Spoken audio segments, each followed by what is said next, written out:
So ಈಗ ನಾನು ಮಾಡ್ತಾ ಇರೋವಂಥ ಒಂದು ರೀಡಿಂಗ್ ವರ್ಗೋ ಕನ್ಯಾ ರಾಶಿಗೆ. ಓಕೆ, ನಾನಿಲ್ಲಿ ನೋಡ್ತಾ ಇರೋವಂಥದ್ದು ಸ್ವಲ್ಪ ಹೆವಿ ಇದೆ. ಓಕೆ, ಈ ಎನರ್ಜೀಸ್ ಏನು ತೋರಿಸ್ತಾ ಇದೆ ಸ್ವಲ್ಪ ಹೆವಿ ಎನರ್ಜೀಸ್ ಇದೆ. ಹಂಗಂದ್ರೆ ಏನರ್ಥ ಅಂತಂದರೆ,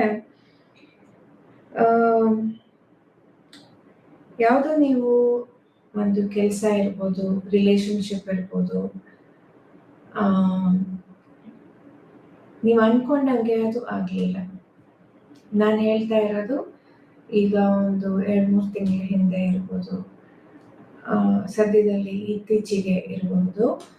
ಏನೋ ನೀವು ಒಂದು ರಿಲೇಶನ್ಶಿಪ್ ಆಗತ್ತೆ ಅಂತ ಅಂದ್ಕೊಂಡಿದ್ದು ಆಗದೆ ಇರ್ಬೋದು, ಅಥವಾ ಏನೋ ಒಂದು ಕೆಲಸ ಆಗತ್ತೆ ಅಂತ ಅಂದ್ಕೊಂಡಿದ್ದು ಕೈ ಬಿಟ್ಟು ಹೋಗಿರ್ಬೋದು, ಆಗಿಲ್ಲದೆ ಇರ್ಬೋದು.